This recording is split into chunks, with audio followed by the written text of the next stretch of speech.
Today's lesson is on global human resource management. In this chapter, we're going to discuss the different activities involved in human resource management. So, this would include human resource strategy, staffing, performance evaluation, compensation, and many others. International human resource management differs from domestic human resource management in a number of ways. One difference is that international human resource management has to manage the complexities of operating in and employing people from different countries and cultures. International human resource management addresses a broader range of activities than domestic human resource management. There are a lot of challenges in global HR. This may include recruiting from other countries, communicating overseas, encouraging feedback, getting the HR function structure right, managing different culturally influenced career ambitions, maintaining a sense of brand identity and loyalty, and many other factors. Irrespective of the desire of managers in many multinationals to build a truly global enterprise with a global workforce, the reality is that human resource management practices still have to be modified to national contexts. The strategic role of HR is complex enough in a purely domestic firm, but it is more complex in an international business, where staffing, management development, performance evaluation, and compensation activities are complicated by profound differences between countries in labor markets, culture, legal systems, and economic systems. Human resource management refers to the activities an organization carries out to utilize its human resources effectively. Again, take note that this is more complex in an international business. These activities include determining human resource strategy, staffing, performance evaluation, management development, compensation, labor relations, and many others. Take note that this may differ from country to country. For instance, compensation practices may vary from country to country depending on prevailing management customs. Labor laws may vary from one country to another, considering, of course, the kind of laws that are in place in different countries.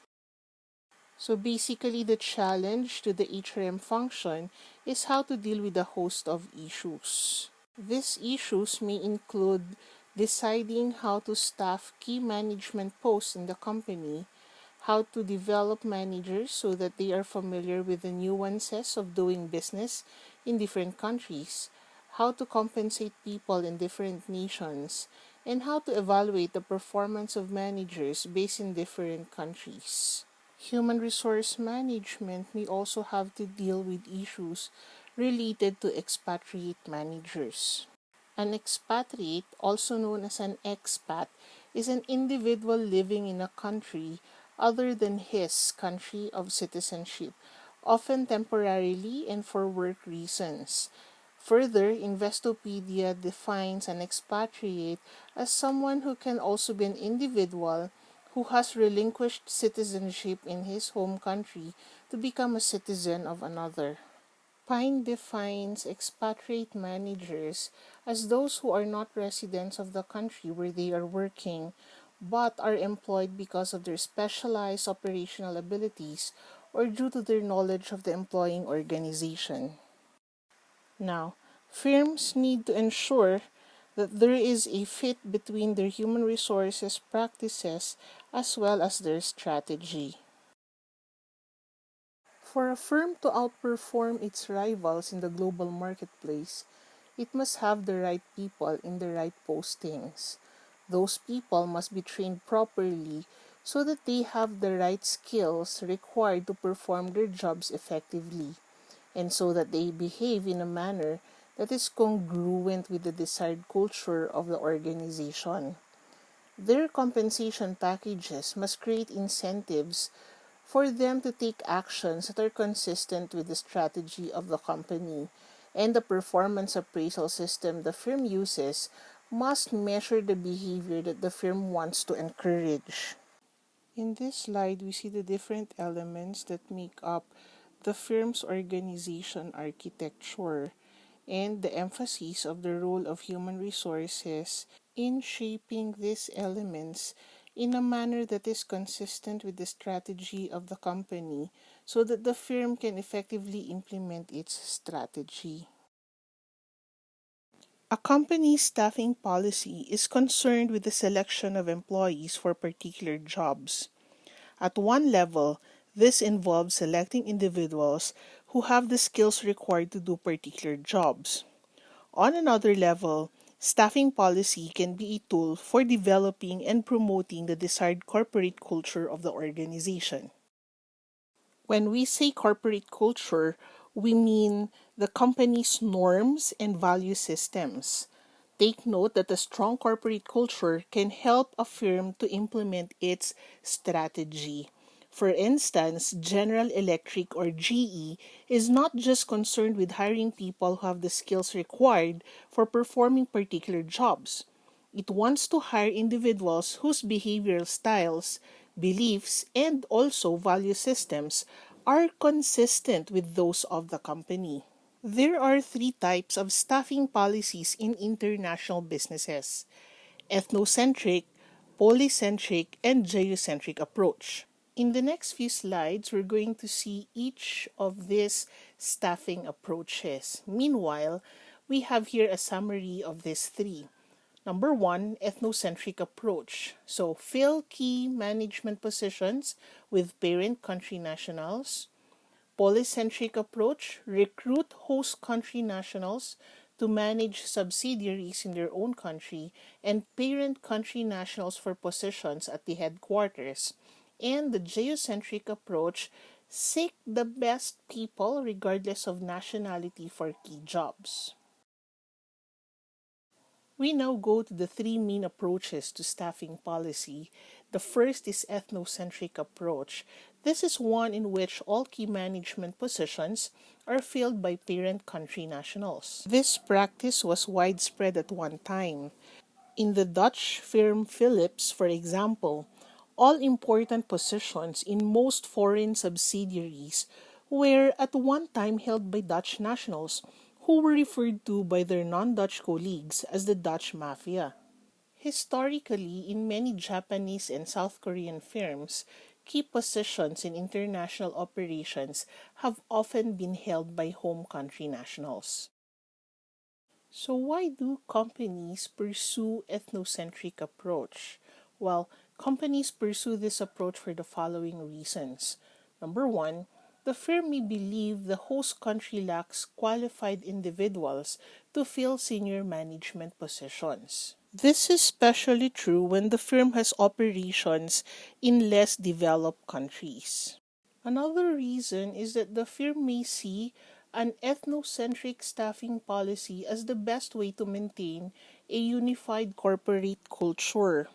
For example, many Japanese firms prefer their foreign operations to be headed by expatriate Japanese managers because these managers will have been socialized into the firm's culture while employed in Japan.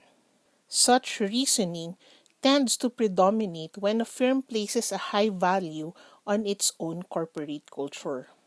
The third reason is that the firm is trying to create value by transferring core competencies to a foreign operation. As firms pursuing an international strategy are, it may believe that the best way to do this is to transfer parent country nationals who have knowledge of that competency to the foreign operation. Or in short, if they want to transfer the core competency to a foreign subsidiary, they also have to transfer the appropriate managers. Although this policy may be advantageous, the policy is now on the wane in most international businesses for two reasons. So some companies avoid this approach because, number one, it limits advancement opportunities for host country nationals. This may now lead to resentment, lower productivity, and increased turnover among that group. Resentment can be greater still if, as often occurs, expatriate managers are paid significantly more than home country nationals. In short, it may now lead to some form of demotivation. Another reason is that it can lead to cultural myopia, or the firm's failure to understand host country cultural differences that require different approaches to marketing and management. The adaptation of expatriate managers can take a long time, during which they may make major mistakes. The second of the three main approaches to staffing policy is polycentric approach. This requires host country nationals to be recruited to manage subsidiaries, while parent country nationals occupy key positions at corporate headquarters. One advantage of adopting a polycentric approach is that the firm is less likely to suffer from cultural myopia. Host country managers are unlikely to make the mistakes arising from cultural misunderstandings to which expatriate managers are vulnerable. Another advantage of this approach is that it can be less expensive to implement, reducing the cost of value creation. Take note that expatriate managers can be very expensive to maintain. The polycentric approach also have drawbacks. Host country nationals have limited opportunities to gain experience outside their own country and thus cannot progress beyond senior positions in their own subsidiary. So this limitation may be brought about by certain laws that are being implemented in the host country.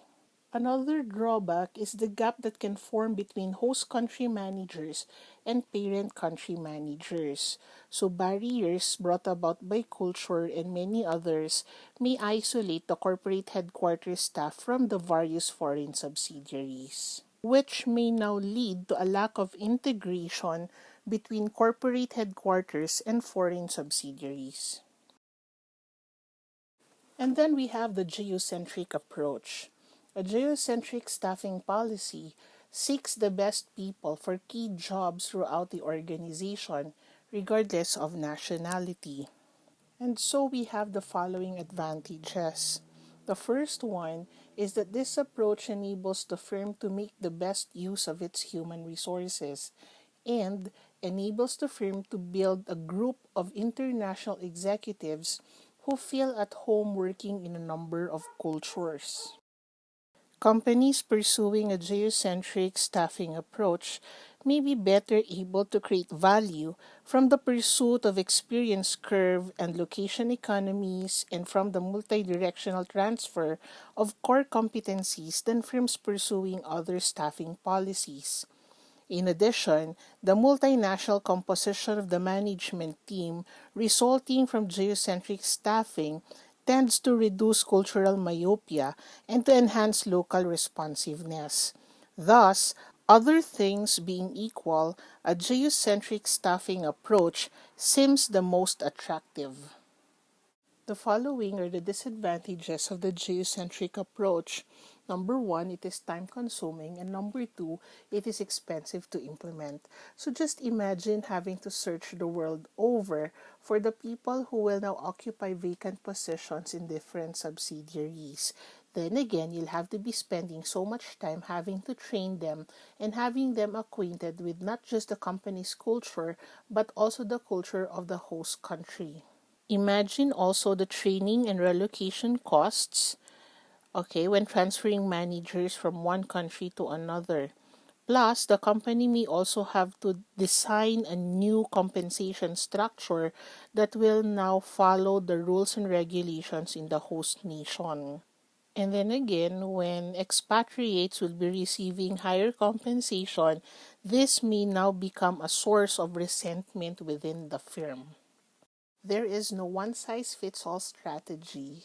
So, this summarizes now the different staffing approaches, the strategic appropriateness of each approach, and also a list of advantages and disadvantages.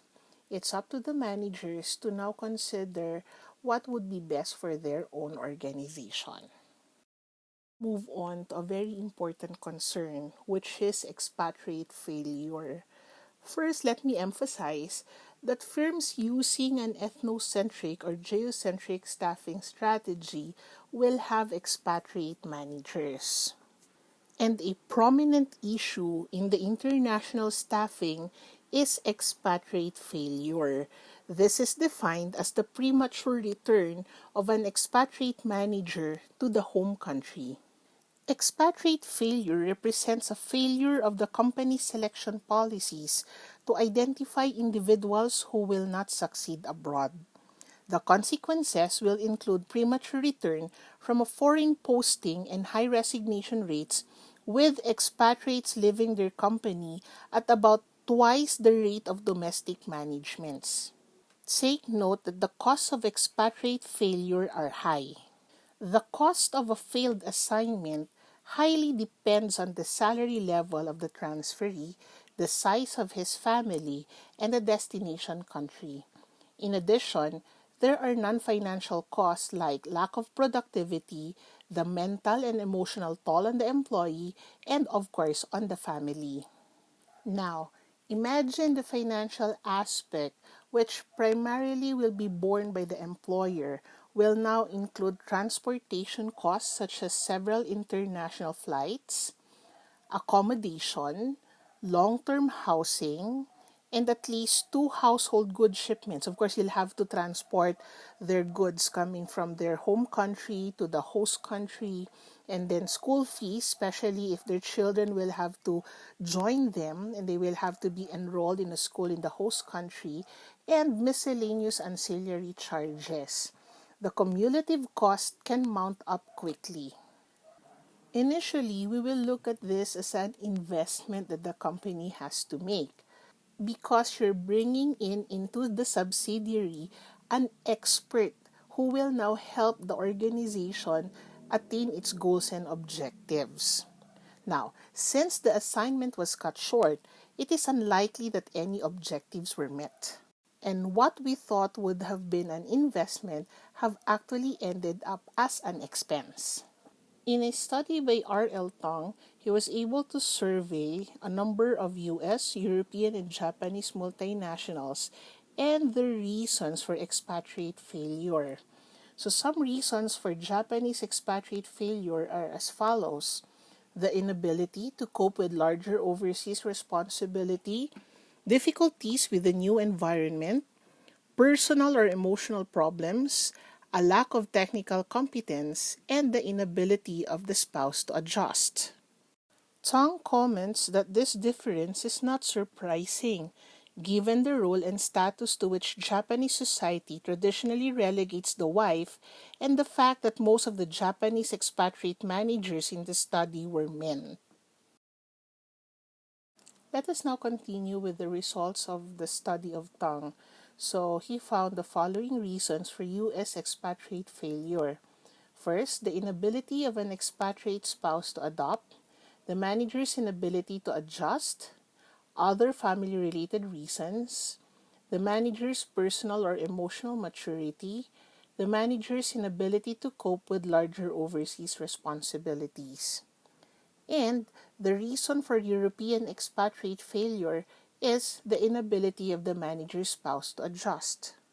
Based on many different literatures, the most often cited cause of a failed relocation is the family's inability to adjust to destination country environment. This far outweighs pure job performance. The typical adjustment problems include a spouse that doesn't fit in, doesn't create a social network, and becomes disengaged. Less often, but still of major concern, are kids that do not adjust well among their peers. Families often cannot find the support services they require for special needs children. It all boils down to an overall inability to fit in and assimilate with the local culture and language. Now let us move on to the question, how can firms reduce expatriate failure? Now, firms can reduce expatriate failure through improved selection procedures. It is important to look for good strategies to be able to screen out inappropriate candidates. Mark Mendenhall and Gary Odu state that a major problem in many firms is that the HRM managers tend to equate domestic performance with overseas performance potential. Domestic performance and overseas performance potential, according to them, are not the same thing. An executive who performs well in a domestic setting may not be able to adapt to managing in a different cultural setting. Mendenhall and Odu identified four dimensions that seem to predict success in a foreign posting. The first is self-orientation. The attributes of this dimension strengthen the expatriate's self-esteem, self-confidence, and mental well-being. Expatriates with high self-esteem, self-confidence, and mental well-being were more likely to succeed in foreign postings. Mendenhall and Odu concluded that such individuals were able to adopt their interest in food, sport, and music, had interest outside of the work that could be pursued, for example, hobbies, and were technically competent. The second is others orientation. The attributes of this dimension enhance the expatriate's ability to interact effectively with host country nationals. The more effectively the expatriate interacts with host country nationals, the more likely he is to succeed. Two factors seem to be particularly important here: relationship development and willingness to communicate. Relationship development refers to the ability to develop long-lasting friendships with host country nationals. Willingness to communicate refers to the expatriate's willingness to use the host country language. Although language fluency helps, an expatriate need not be fluent to show willingness to communicate. Making the effort to use the language is what is important. Such gestures tend to be rewarded with greater cooperation by host country nationals. Third is perceptual ability. This is the ability to understand why people of other countries behave the way they do. That is, the ability to empathize. This dimension seems critical for managing host country nationals. Expatriate managers who lack this ability tend to treat foreign nationals as if they were home country nationals. As a result, they may experience significant management problems and considerable frustration. According to Mark Mendenhall and Gary Odu, well-adjusted expatriates tend to be non-judgmental and non-evaluative in interpreting the behavior of host country nationals and willing to be flexible in their management style, adjusting it as cultural conditions warrant. And number four, cultural toughness. This dimension refers to the relationship between the country of assignment and how well an expatriate adjusts to a particular posting. Some countries are much tougher postings than others because their cultures are more unfamiliar and uncomfortable. Mendenhall and Odu contend that these four dimensions, in addition to domestic performance, should be considered when selecting a manager for foreign posting. An important aspect in human resource management is training and development. Now, after selecting a manager for a position, training and development programs should be implemented, especially for expatriate managers. Training focuses upon preparing the manager for a specific job. So this will now include cultural training, language training, and practical training. Expatriate training programs mitigate the numerous challenges of expat life. Many challenges come with living and working in another country. However, many of these challenges can be mitigated by taking your employees and their families through a formal expatriate training program before they relocate to the new country. Expatriate training programs expedite the transition process by cultivating your employees' cultural sensitivity and equipping them and their families with the tools, skills, and knowledge required to effectively interact with people from other cultures. Among the primary goals of an expatriate training program is to acclimatize your employees to the new living and working environment and assist them in quickly adjusting a culture that they are not familiar with. Research has demonstrated that the quicker an expat is at adapting to the norms and culture in the new country, the more likely they are to succeed in their international assignment. Management development is a much broader concept. It is intended to develop the manager's skills over his career within the firm. As a part of a management development program, a manager might be sent on several foreign postings over a number of years to build his cross cultural sensitivity and experience. At the same time, along with other managers in the firm, the person might attend management education programs at regular intervals.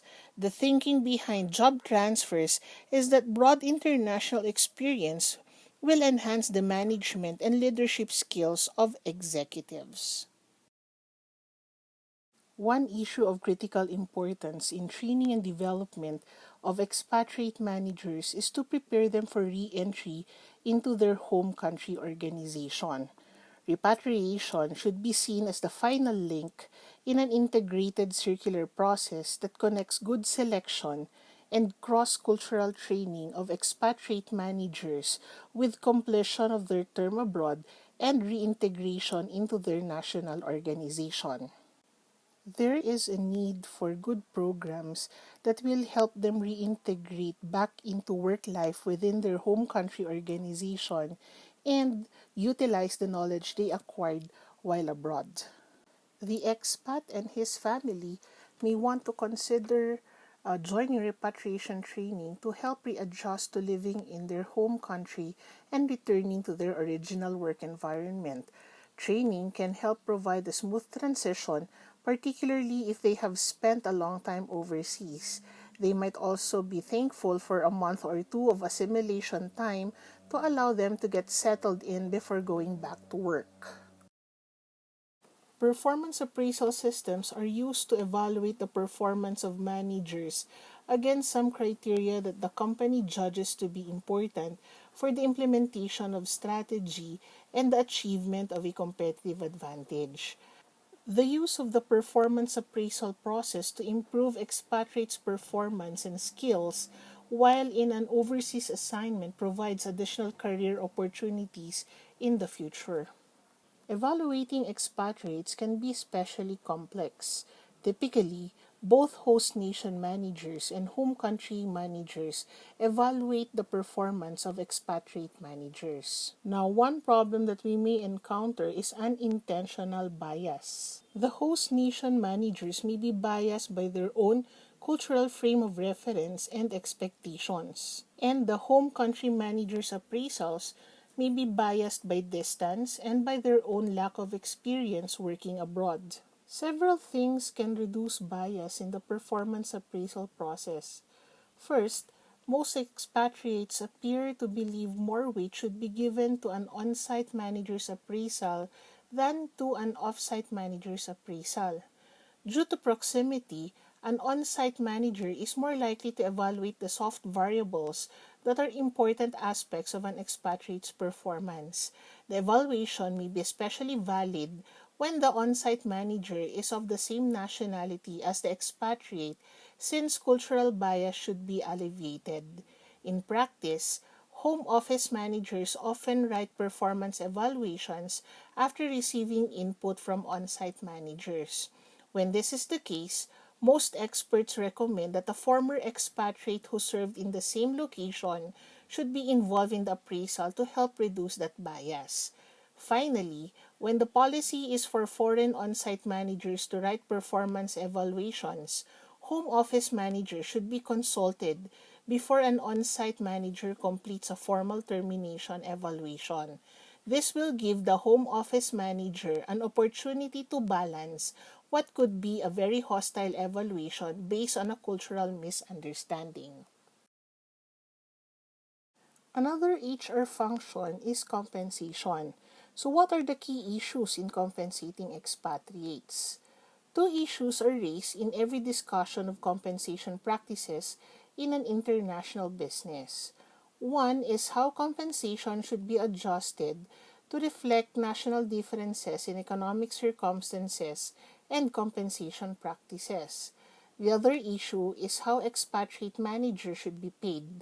From a strategic perspective, the important point is that whatever compensation system is used, it should reward managers for taking actions that are consistent with the organization's strategies. An international assignment compensation system has to finally balance adequately rewarding and motivating expatriates while keeping costs under control for corporate headquarters. The cost of a 3-year international assignment can easily exceed $3 million according to shrm.org. Because of the enormous investment, developing a comprehensive global compensation system for expatriates is one of the most critical challenges facing global human resource management. Companies with multinational operations need to develop compensation plans for employees that are in line with their global business strategy.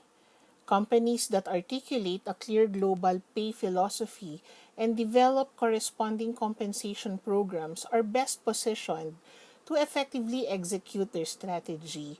An effective global compensation strategy creates consistency in pay management and facilitates global employee mobility. The most common approach to expatriate pay is the balance sheet approach.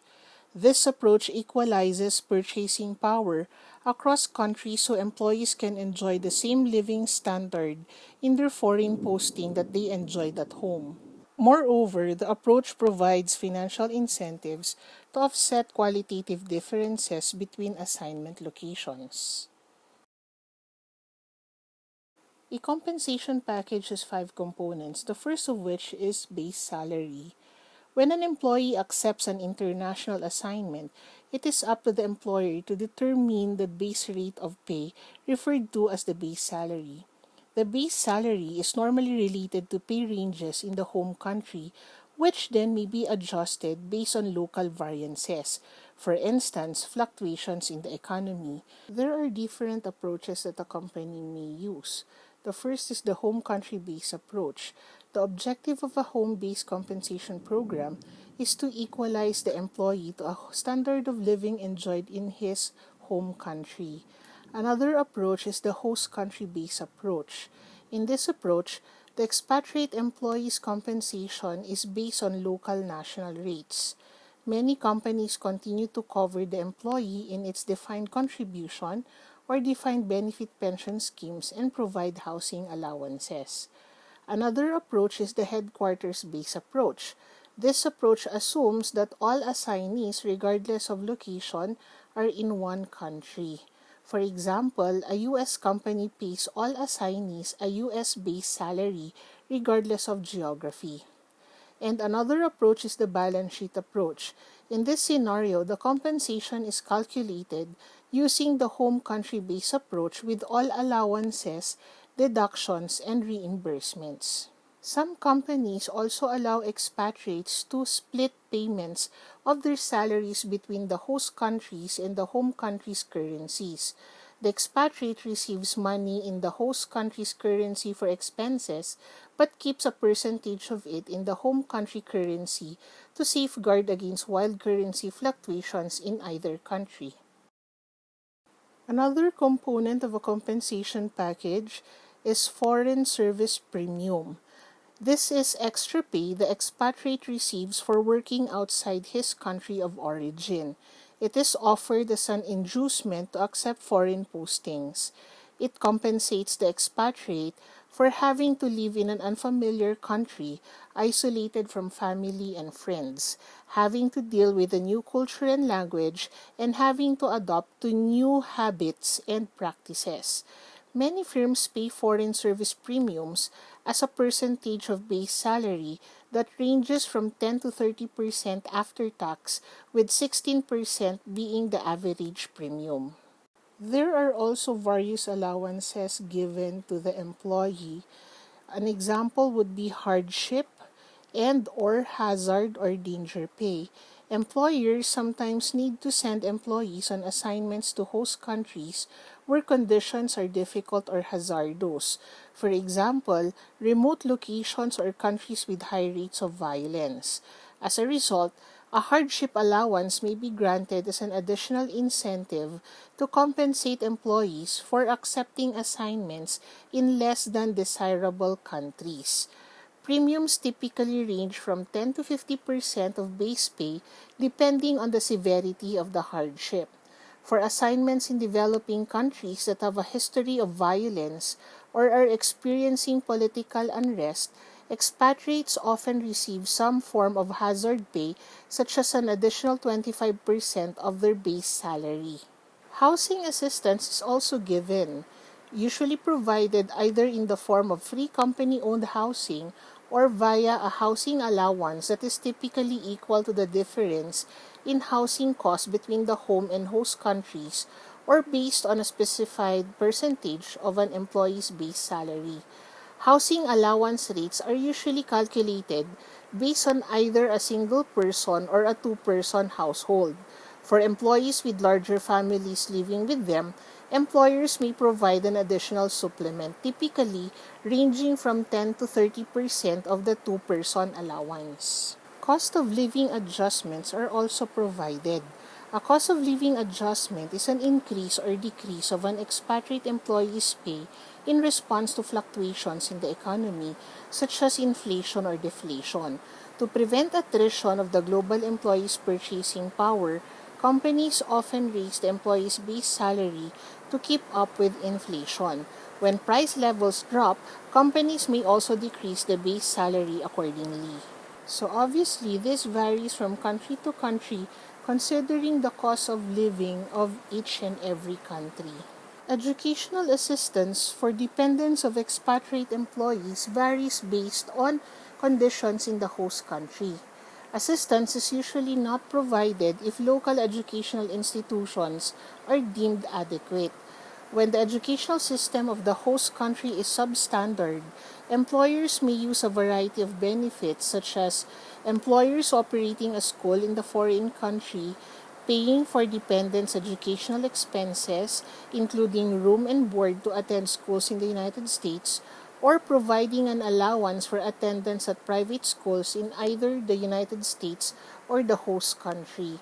Other employers may simply choose to pay employees a specified amount considered necessary for schooling at the nearest adequate school, and the employees make up any difference to send their dependents an institution of their choice.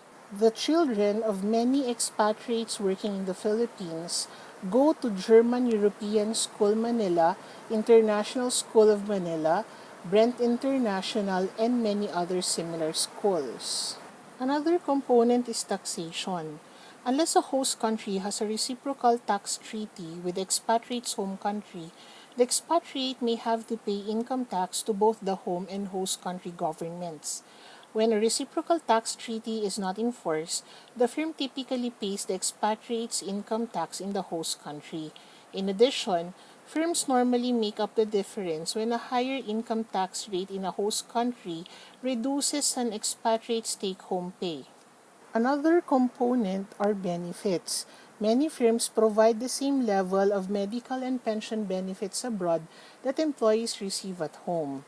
However, take note, global benefits for expatriates can be complicated for HR professionals to navigate given the myriad national healthcare and pension systems and the laws governing foreign residents.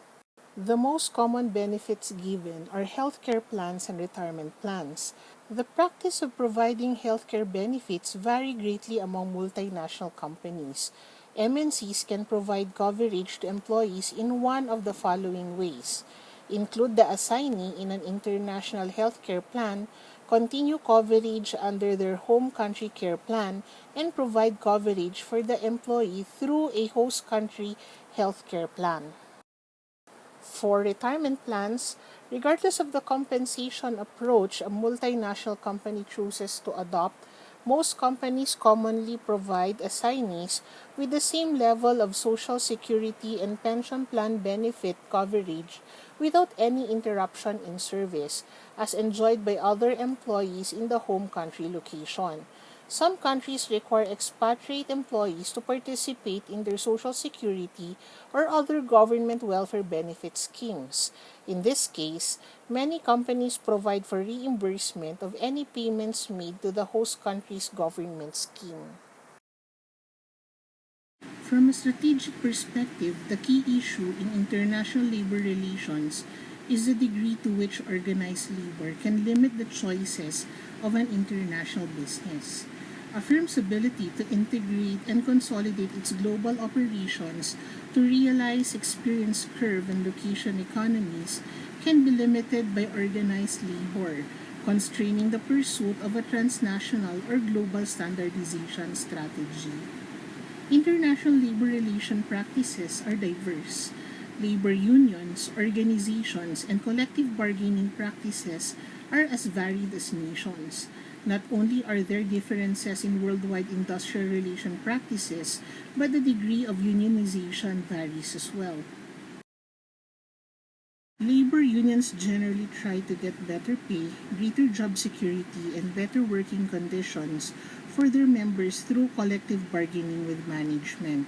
The bargaining power of unions is derived largely from their ability to threaten to disrupt production, either by a strike or some other form of work protest. Given the differences in union management relations around the world and the need to maintain a uniform industrial relations policy throughout a corporation, MNCs are invariably faced with the decision of to whom to give the responsibility for handling overall industrial relations. The approach that an MNC takes generally depends on its worldview, whether it is ethnocentric, polycentric, or geocentric. Although MNCs are found to be widely different in their overall management policies, from these three standpoints, some do take an ethnocentric view, where the parent office exercises substantial control over the local subsidiaries. When it comes to dealing with industrial relations in different countries, however, most companies give substantial freedom to their local managers to deal with local industrial relations problems. Let us take a look at differences in ILR in different countries. Labor management relations in the United States are relatively non-political in that the government is not a part of the collective bargaining process, but legislation does establish and enforce rules regarding the framework of collective bargaining. The labor contract is enforceable through the courts, and either side can be sued for any breach of contract. For the most part, collective bargaining takes place at the company or plant level, that is, on a company-by-company basis. Some exemptions include the trucking and construction industries, which have regional contracts, and the steel industry, which has a national contract. In Great Britain, labor management relations are much more political and contentious than in the United States. Unions see the negotiation process as more of a class struggle and striking as an exercisable right. The unions are guided by the principle of voluntarism, which states that workers alone define and pursue their self-interest, which makes them militant and abrasive with authority, and they have very little regard for the welfare of the enterprise. They are also a powerful political force in that a major political party, the Labour Party, espouses this class struggle mentality, but the situation has been changing through the Tory Party, which is trying to institute legal restraints on the unions based on the belief that too many strikes are destroying the very jobs they are trying to protect by forcing firms into bankruptcy. Great Britain's unions have been subject to new legal constraints and have lost much of their erstwhile unity while membership has dwindled. Japanese unions, on the other hand, are usually organized by enterprise. A union is made up of employees within a single company or single operational unit, regardless of occupation or position. Legislation in Japan determines minimum wages, working hours per week, overtime, vacation, sick leave, sanitary conditions, and layoff policies and procedures, which leaves little for collective bargaining to accomplish. Thus, negotiations are limited mostly to wages, but wages, positions, and promotions are usually determined through seniority. Every spring, all the unions from every company embark on shunto, or the spring wage offensive, when the few negotiations take place. Unions want companies to remain profitable for the good of the group, so they never ask for too much. This attitude is diametrically opposed to the attitude of the unions in Great Britain. Shunto is an effort by the unions to raise wages across the country so that no single firm becomes less competitive than another.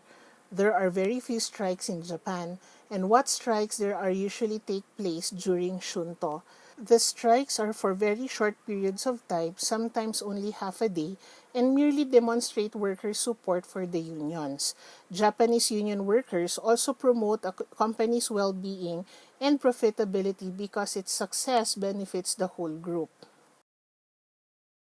We now move on to the concerns of domestic unions and of organized labor. A principal concern of domestic unions about multinational firms is that the company can counter its bargaining power with the power to move production to another country. For example, there was a time when Ford clearly threatened British unions with a plan to move manufacturing to continental Europe unless British workers abandoned work rules that limited productivity, showed restraint in negotiating for wage increases, and curtailed strikes and other work disruptions. Take note that when a company moves production to another country, this will mean the loss of many jobs. Another concern of organized labor is that an international business will keep highly skilled tasks in its home country and farm out only low skilled tasks to foreign plants. This practice makes it relatively easy for an international business to switch production from one location to another as economic conditions warrant. Consequently, the bargaining power of organized labor is once more reduced. Another union concern arises when an international business attempts to import employment practices and contractual agreements from its home country. When these practices are alien to the host country, organized labor fears the change will reduce its influence and power. Organized labor has tried to counter the bargaining power of multinationals by forming international labor organizations. In general, these efforts have not been effective.